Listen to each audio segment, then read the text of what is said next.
जय हिंद दोस्तों, मैं रविंद्र कुमार आप सभी का हिंदी स्टडी मोशन पर स्वागत करता हूं। मित्रों, आज की इस वीडियो में हम लेकर आए भर्तृहरि विरचित नीति शतकम के 11वें श्लोक का हिंदी अर्थ। साथियों, यह श्लोक मूर्ख पद्धति का 10वां और अंतिम श्लोक है। तो चलिए सबसे पहले इसका वाचन कर लिया जाए, उसके बाद में फिर इसका अर्थ देखा जाएगा। तो आइए वीडियो शुरू करते हैं।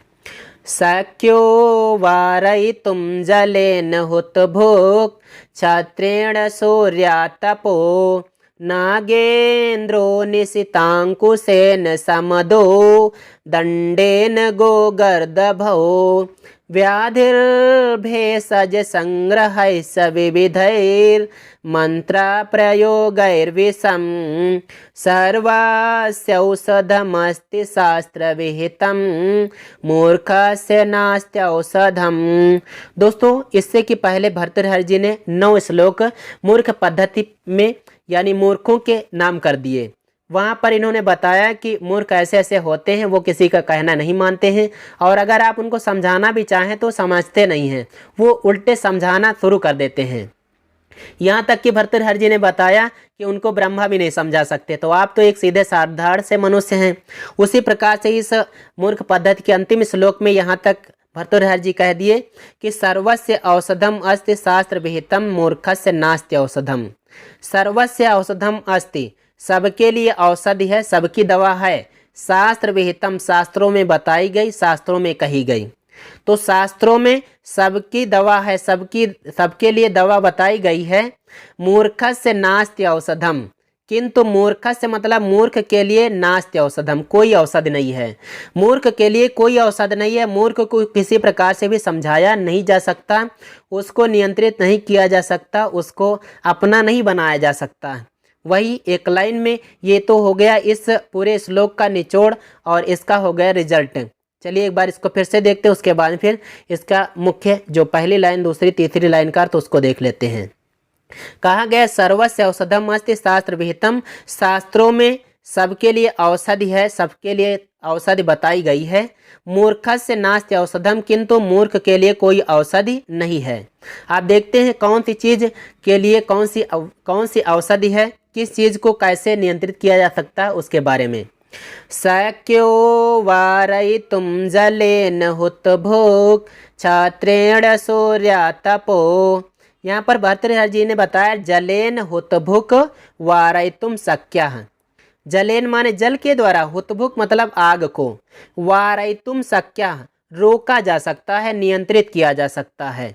ठीक है, तो आप जानते हैं आग बढ़ी हो, आग लगी हो तो वहाँ पे जल ना हो, जल छोड़ो बस वो शांत हो जाती है। वही चीज़ यहाँ पर सिंपल सा उदाहरण है कि जल के द्वारा आग को नियंत्रित किया जा सकता है, रोका जा सकता है। दूसरा उदाहरण देते हैं, क्षत्रेण सूर्यातपो। क्षत्रेण माने छाता से, सूर्यातपो सूरज की धूप को, वारयितुं शक्यः, वारयितुं शक्यः हर एक उदाहरण साथ में जोड़ना है। तो छाता से सूर्य की धूप को नियंत्रित किया जा सकता है, सूर्य की धूप को रोका जा सकता है। तो 2 चीजें हो गई, जल के द्वारा अग्नि को नियंत्रित किया जा सकता है, छाता से सूरज की धूप को नियंत्रित किया जा सकता है। आगे है नागेंद्रो निशितांकुशेन समदो। यहाँ पर दिया गया समदः। समदः माने मतवाले, समदः माने मतवाले। ये समदः नागेंद्र का विशेषण है। नागेंद्र जैसे राजाओं में इंद्र को आप जानते ही हैं, राजाओं के इंद्र थे, उनको कहा जाता है इंद्र। और यहाँ पर लिखा हुआ है नागेंद्र, नागों का इंद्र मतलब हाथियों का इंद्र। हाथियों में जो इंद्र के समान, अर्थात हाथियों का जो राजा यानी गजराज, ऐसा गजराज जो समदः यानी मतवाला है। तो मतवाले गजराज को निशित अंकुशेन, निशित माने तीक्ष्ण, अंकुशेन माने अंकुश के द्वारा, वारयितुं शक्यः रोका जा सकता है। फिर से देखो, समदः नागेन्द्रः निशितांकुशेन वारयितुं शक्यः। मतवाले गजराज को तीक्ष्ण अंकुश के द्वारा रोका जा सकता है। आपने देखा होगा जो हाथी हाँकने वाले होते हैं वो बड़ा सा यंत्र लिए रहते हैं, उसी को अंकुश कहा जाता है, और आगे वो नुकीला होता है, तीक्ष्ण होता है। और फिर जब अगर मतवाला हो, फिर गजराज हो, हाथियों का राजा हो, उसको तो भाई बहुत ही तेज, बहुत तीक्ष्ण अंकुश के द्वारा ही रोका जाएगा। लेकिन यहाँ पर तो सिंपल सा बात बताई जा रही है कि ऐसा ऐसा होता है, लेकिन ये नहीं हो पाता है। ठीक है, ये नहीं होगा, बाकी सब कुछ हो सकता है। तो चलिए, ये 3 उदाहरण हो गए कि मतवाले गजराज को तीक्ष्ण अंकुश के द्वारा नियंत्रित किया जा सकता है, रोका जा सकता है। आगे दंडेन गो गर्दभौ, दंडेन माने डंडे से, गो गर्दभौ गाय या गो को आप बैल कहें तो गो मतलब बैल को, और गर्भो माने गधे को, वारयितुम शक्यः नियंत्रित किया जा सकता है। डंडे से बैल और गधे को नियंत्रित किया जा सकता है, रोका जा सकता है। आप देखें, चाहे जितना मारू हो बैल, चाहे जितना बड़ा गधा हो, गधे तो होते ही हैं इसी के लिए डंडे के द्वारा, डंडे से ही नियंत्रित करने योग्य। लेकिन देखो, चाहे जितने भी बिगड़े हुए हों ये बैल और ये गधे, लेकिन वो डंडे से रुक जाते हैं, उनको रोका जा सकता है। आगे बताया जा रहा है व्याधिर भेषज संग्रहाइश्च, व्याधि माने रोग को, व्याधि माने रोग, रोग 2 प्रकार के होते हैं, बीमारियां 2 प्रकार की होती हैं, आधि व्याधि। व्याधि जो शारीरिक बीमारी होती है उसको कहते हैं व्याधि, और जो मानसिक बीमारी होती है उसको कहते हैं आधि। ठीक है, आधि है।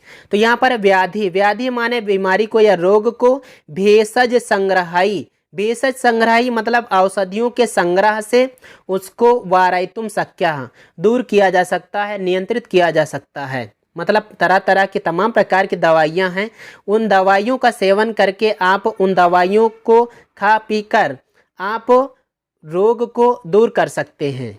और आगे है विविधैर मंत्र प्रयोगैर विषम, विविधई माने विविध प्रकार के मंत्र प्रयोगैर, विभिन्न प्रकार के मंत्रों का प्रयोग करके, विभिन्न प्रकार के मंत्रों का उच्चारण करके, विषम माने विष को अर्थात जहर को, वारयितुम शक्यः रोका जा सकता है, नियंत्रित किया जा सकता है, दूर किया जा सकता है। आपने झाड़ फूंक करने वालों को देखा होगा, वो लोग क्या करते हैं, मंत्रों का ही प्रयोग करते हैं, वो विष उतारने के लिए। किसका विष उतारने के लिए? जैसे सांप इत्यादि किसी को सूंघ लेता है, या बिच्छू डंक मार देता है, इत्यादि के विष को दूर करने के लिए वो झाड़ फूंक करने वाले विभिन्न प्रकार के मंत्रों का प्रयोग करते हैं, जिससे उनका विष धीरे धीरे उतर जाता है। ऐसी मान्यता है और देखा भी गया है, वो वास्तव में क्या क्या है लोग मानते हैं। ठीक है, तो यहाँ पर कहा गया विविध प्रकार के मंत्रों के प्रयोग के द्वारा विष को नियंत्रित किया जा सकता है, उसको बढ़ने से रोका जा सकता है। तो आपने यहाँ पर 6 उदाहरण देखे। जल के द्वारा अग्नि को नियंत्रित किया जा सकता है, और छाता से सूर्य की धूप को रोका जा सकता है, उसको नियंत्रित किया जा सकता है। तीक्ष्ण अंकुश के द्वारा मदमत्त गजराज को रोका जा सकता है। डंडे से बैल और गधे को रोका जा सकता है। विभिन्न प्रकार की औषधियों के संचय से रोग को यानी बीमारी को रोका जा सकता है, नियंत्रित किया जा सकता है। और विभिन्न प्रकार के मंत्रों का प्रयोग करके विष को उतारा जा सकता है, विष को दूर किया जा सकता है। अंत में कहा गया है सर्वस्य औषधम अस्ति शास्त्र विहितम, सबके लिए औषधि बताई गई है शास्त्रों में, किंतु मूर्खस्य नास्ति औषधम, मूर्ख के लिए कोई औषधि नहीं है। मूर्ख को किसी प्रकार से भी समझाया नहीं जा सकता है। तो हम उम्मीद करते हैं कि आप इसका अर्थ समझ गए होंगे। अब आइए हम इसकी व्याकरणिक टिप्पणियों के बारे में बात कर लेते हैं। यह दोस्तों छंद है यहाँ पर शार्दूल विक्रीडित, आप इसको देख ही रहे हैं। शार्दूल विक्रीडित का लक्षण होता है सूर्या स्वैर्मस जास्ता सगुरवा शार्दूल विक्रीडितम। वैसे ही सक्यो वारयितुम जलेन हुतभोग छत्रेण सूर्या तपो। इसमें जो छंद का लक्षण पढ़ते हैं सूर्या स्वैर, सूर्य 12, सूर्य आदित्य, आदित्य कितने होते हैं? सूर्य के 12 नाम होते हैं, तो 12 वर्ण, और उसके बाद में यहाँ पर अश्वई, अश्व 7 प्रसिद्ध हैं, तो 7, 12 और 7 पर इसमें यति होती है, 12 7 वर्णों पर यति होती है। अब अगर हम बात कर ले यहाँ पर सक्या, सक्या में दोस्तों यत प्रत्यय है, ठीक है, और यहाँ पर वारयितुम में तुमुन प्रत्यय है, इसके बारे में आप जानते होंगे।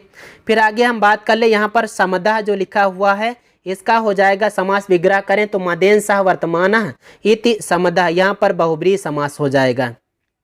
और ये जो आप देख रहे हैं विविधैर मंत्र प्रयोगैर, ये जो है विविधई, ये मंत्र प्रयोगैर का विशेषण है। जैसे यहाँ पर नागेंद्र का विशेषण है समदः, तो समदह नागेंद्रः, समदह नागेंद्र यानी मतवाला जो गजराज है, तो समदह विशेषण हो गया किसका, नागेंद्रः का।